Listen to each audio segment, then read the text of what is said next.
माननीय सभापति जी, पश्चिम एशिया में चल रहे युद्ध और उससे बनी परिस्थितियों से हम सभी परिचित हैं।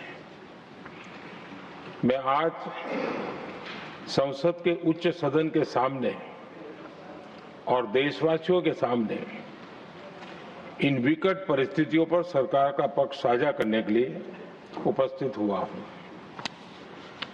पश्चिम एशिया में चल रहे इस युद्ध को 3 सप्ताह से अधिक का समय हो चुका है।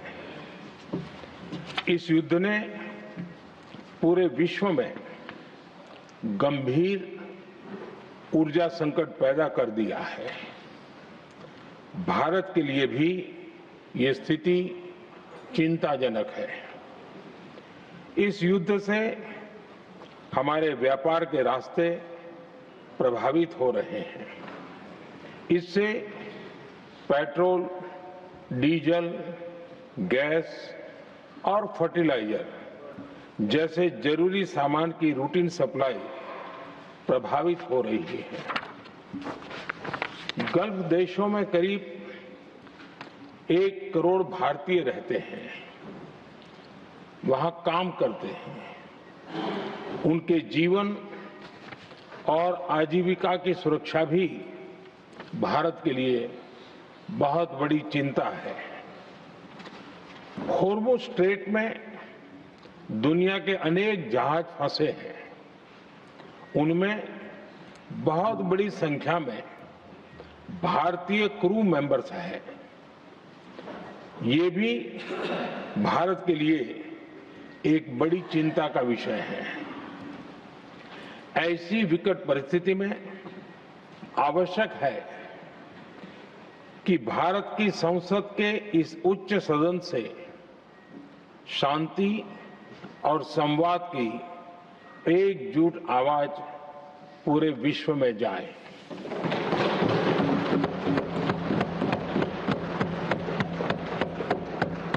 सभापति जी, युद्ध की शुरुआत के बाद से मैंने पश्चिम एशिया के ज्यादातर देशों के राष्ट्राध्यक्षों के साथ 2 राउंड फोन पर बात की है।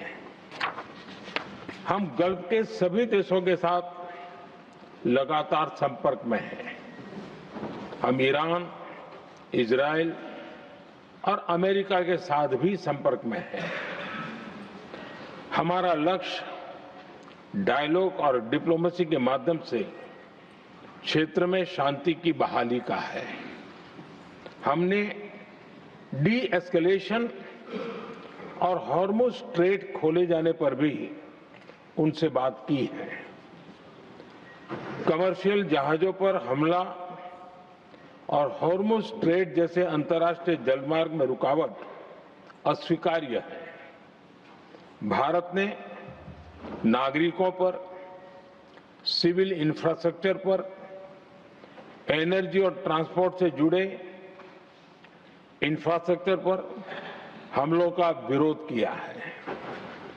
भारत डिप्लोमेसी के जरिए युद्ध के इस माहौल में भी भारतीय जहाजों के सुरक्षित आवागमन के लिए सतत प्रयास कर रहा है। भारत ने इस समस्या के समाधान के लिए संवाद का ही रास्ता सुझाया है। इस युद्ध में किसी के भी जीवन पर संकट मानवता के हित में नहीं है। इसलिए भारत का सतत प्रयास सभी पक्षों को जल्द से जल्द शांतिपूर्ण समाधान के लिए प्रोत्साहित करने का है। सभापति जी, संकट की स्थिति में देश विदेश में भारतीयों की सुरक्षा हमारी बहुत बड़ी प्राथमिकता है। युद्ध शुरू होने के बाद से लेकर अब तक 3,75,000 से अधिक भारतीय सुरक्षित भारत लौट चुके हैं।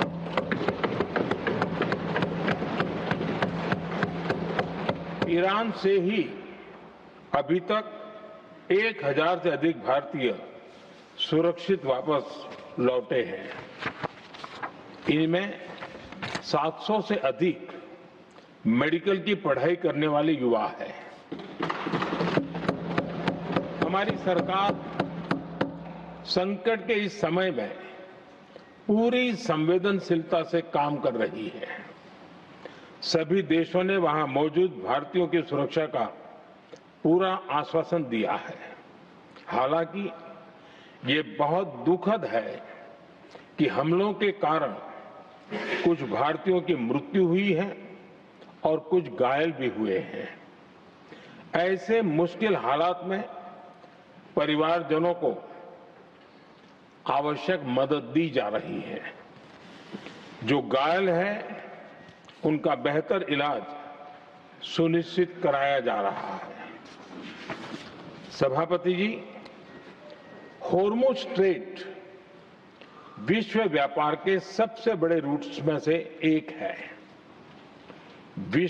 विशेष तौर पर कच्चे तेल, गैस और फर्टिलाइजर से जुड़ा परिवहन इस क्षेत्र से बहुत बड़ी मात्रा में होता है।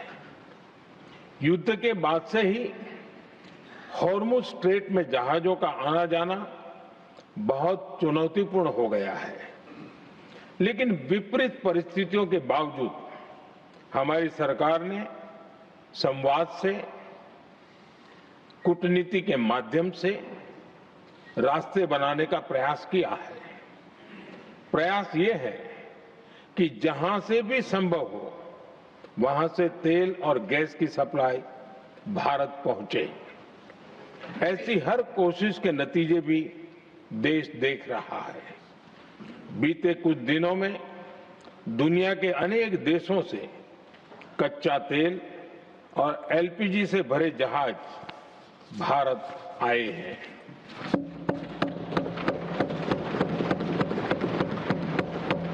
इस दिशा में हमारे प्रयास आने वाले दिनों में भी जारी रहेंगे। सभापति जी, भारत का प्रयास है कि तेल हो, गैस हो, फर्टिलाइजर हो, ऐसे हर जरूरी सामान से जुड़े जहाज भारत तक सुरक्षित पहुंचे। लेकिन इस युद्ध से बनी वैश्विक परिस्थितियां अगर लंबे समय तक बनी रहती है तो गंभीर दुष्परिणाम तय है। इसलिए भारत ने अपनी रेजिलियंस बढ़ाने के लिए जो भी प्रयास बीते वर्षों में किए हैं उनको और गति दे रहा है।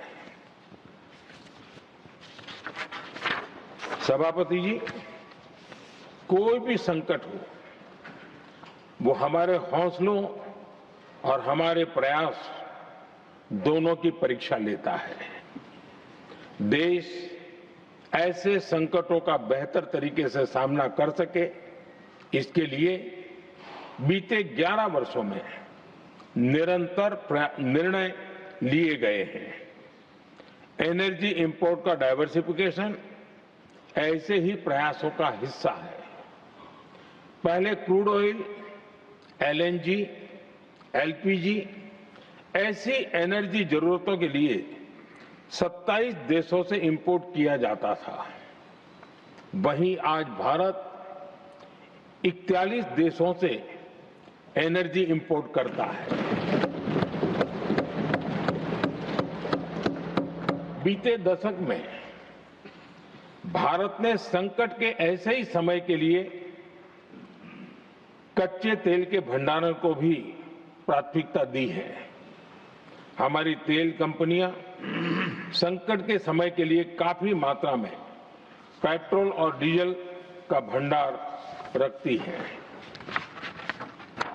बीते 11 वर्षों में 53 लाख मीट्रिक टन से अधिक का स्ट्रेटेजिक पेट्रोलियम रिजर्व भी डेवलप किया गया है और 65 लाख मीट्रिक टन से अधिक के रिजर्व की व्यवस्था पर देश काम कर रहा है। साथ ही बीते दशक में भारत की रिफाइनिंग कैपेसिटी भी अच्छी खासी बढ़ाई गई है। मैं आपके माध्यम से सदन को और देश को ये आश्वासन देना चाहता हूं कि भारत के पास क्रूड ऑयल के पर्याप्त स्टोरेज के और निरंतर सप्लाई की व्यवस्थाएं हैं। सभापति जी, हमारी सरकार की कोशिश है कि ईंधन के किसी एक ही स्रोत पर ज्यादा निर्भरता न रहे। सरकार घरेलू गैस सप्लाई में एलपीजी के अलावा पीएनजी पर भी बल दे रही है। बीते दशक में देश में पीएनजी कनेक्शन पर अभूतपूर्व काम हुआ है। बीते दिनों में इस काम को और तेज किया गया है। साथ ही एलपीजी के घरेलू उत्पादन को भी बड़े पैमाने पर बढ़ाने का प्रयास किया जा रहा है। सभापति जी, बीते वर्षों में सरकार का निरंतर प्रयास रहा है कि हर सेक्टर में दूसरे देशों पर निर्भरता कम से कम हो, हम ज्यादा से ज्यादा आत्मनिर्भर हो, यही एकमात्र विकल्प है। जैसे भारत का 90% से अधिक ट्रेड विदेशी जहाजों पर होता है, ये स्थिति किसी भी वैश्विक संकट में भारत की स्थिति को और भी गंभीर बना देती है। इसलिए सरकार ने मेड इन इंडिया जहाज बनाने के लिए करीब 70,000 करोड़ रुपए का अभियान शुरू किया। भारत आज ship building, ship breaking, maintenance and overhauling ऐसी हर सुविधा के निर्माण पर तेज गति से काम कर रहा है। भारत अपने डिफेंस सेक्टर को भी अधिक रेजिलिएंट बना रहा है। बीते दशक में किए गए प्रयासों से भारत आज अपनी जरूरत के अधिकांश हथियार भारत में ही बना रहा है। एक समय था जब भारत अपने जीवन रक्षक दवाओं के कच्चे माल यानी एपीआई के लिए भी दूसरे देशों पर बहुत अधिक निर्भर था। बीते वर्षों में देश ने भारत में ही एपीआई इकोसिस्टम बनाने के लिए अनेक प्रयास किए हैं। इसी प्रकार रेयर अर्थ मिनरल्स में विदेशी निर्भरता को कम करने के लिए भी बड़े कदम उठाए जा रहे हैं।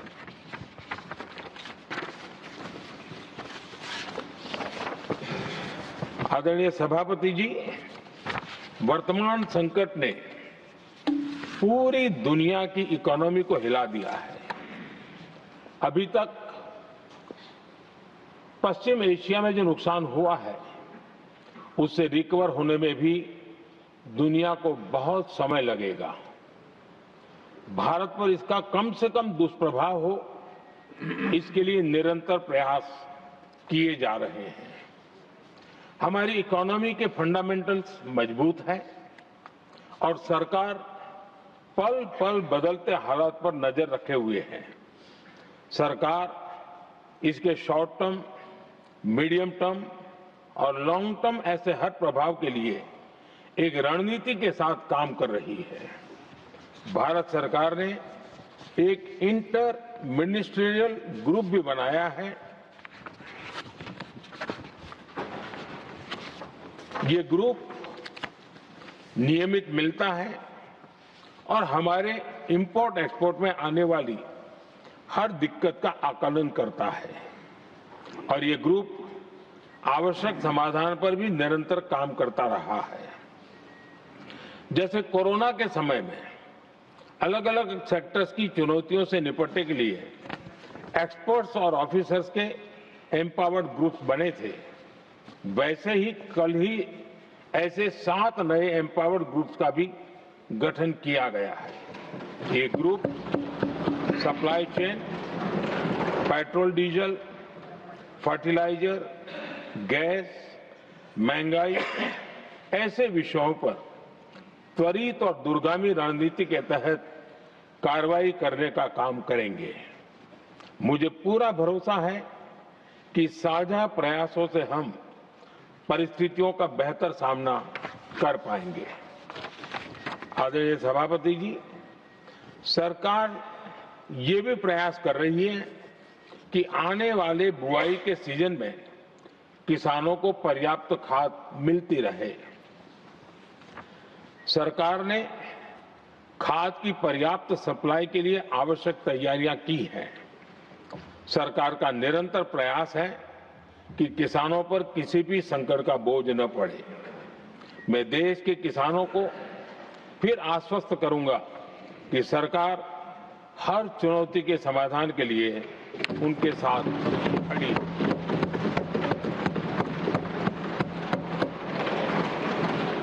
आदरणीय सभापति जी, ये राज्यों का सदन है। आने वाले समय में ये संकट हमारे देश की बड़ी परीक्षा लेने वाला है और इस परीक्षा में सफलता के लिए राज्यों का सहयोग बहुत आवश्यक है। इसलिए इस सदन के माध्यम से मैं देश के सभी राज्यों की सरकारों से भी कुछ आग्रह करना चाहता हूं।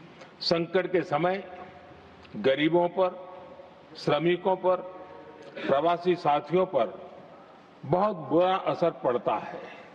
इसलिए पीएम गरीब कल्याण अन्न योजना का लाभ समय पर मिलता रहे, ये सुनिश्चित करना होगा। जहां प्रवासी श्रमिक साथी काम करते हैं, उनकी परेशानियों को दूर करने के लिए प्रोएक्टिव कदम उठाए जाएं। ऐसी स्थितियों पर नजर रखने के लिए राज्य सरकारें विशेष व्यवस्थाएं करें तो इससे काफी सुविधा होगी। राज्य सरकारों को एक और चुनौती पर भी बहुत अधिक ध्यान देना होगा। ऐसे समय में कालाबाजारी करने वाले, जमाखोरी करने वाले बहुत एक्टिव हो जाते हैं। जहां से भी ऐसी शिकायतें आती हैं, वहां त्वरित कार्रवाई होनी चाहिए। जरूरी चीजों की सप्लाई निर्बाध चलती रहे, ये सुनिश्चित करना हर राज्य की प्राथमिकता होनी चाहिए। आदरणीय सभापति जी, मैं सभी राज्य सरकारों से एक अनुरोध और करना चाहता हूं। संकट चाहे कितना भी बड़ा हो, भारत की तेज ग्रोथ बनाए रखना हम सभी का दायित्व है। हमें इसके लिए हर जरूरी कदम, हर जरूरी रिफॉर्म्स तेजी से करते रहने होंगे। ये राज्य सरकारों के पास बहुत बड़ा अवसर भी है। ये टीम इंडिया की भी बहुत बड़ी परीक्षा है। कोरोना के महासंकट में केंद्र और राज्यों ने टीम इंडिया बनकर कोविड मैनेजमेंट का एक बेहतरीन मॉडल सामने रखा था। अलग अलग पॉलिटिकल पार्टी की सरकारें होने के बावजूद टेस्टिंग, वैक्सीनेशन से लेकर जरूरी चीजों की आपूर्ति टीम इंडिया के प्रयासों से ही सुनिश्चित हो पाई थी। हमें उसी भावना के साथ आगे भी काम करना है।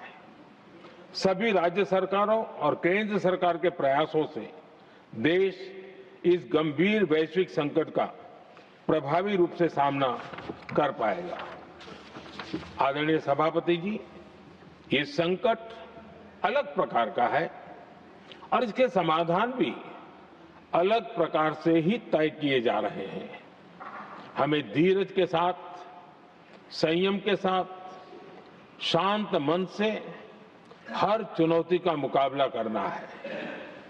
आदरणीय सभापति जी, जैसा कि हम देख रहे हैं कि इस युद्ध को लेकर पल पल में हालात बदल रहे हैं, इसलिए मैं देशवासियों से भी कहूंगा कि हमें हर चुनौती के लिए तैयार रहना ही होगा।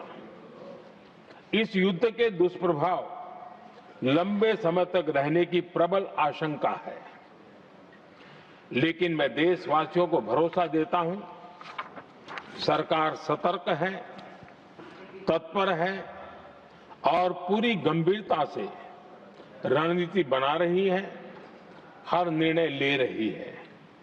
देश की जनता का हित हमारे लिए सर्वोपरि है। यही हमारी पहचान है, यही हमारी ताकत है। इसी भावना के साथ मैं अपना वक्तव्य समाप्त करता हूं। बहुत बहुत धन्यवाद।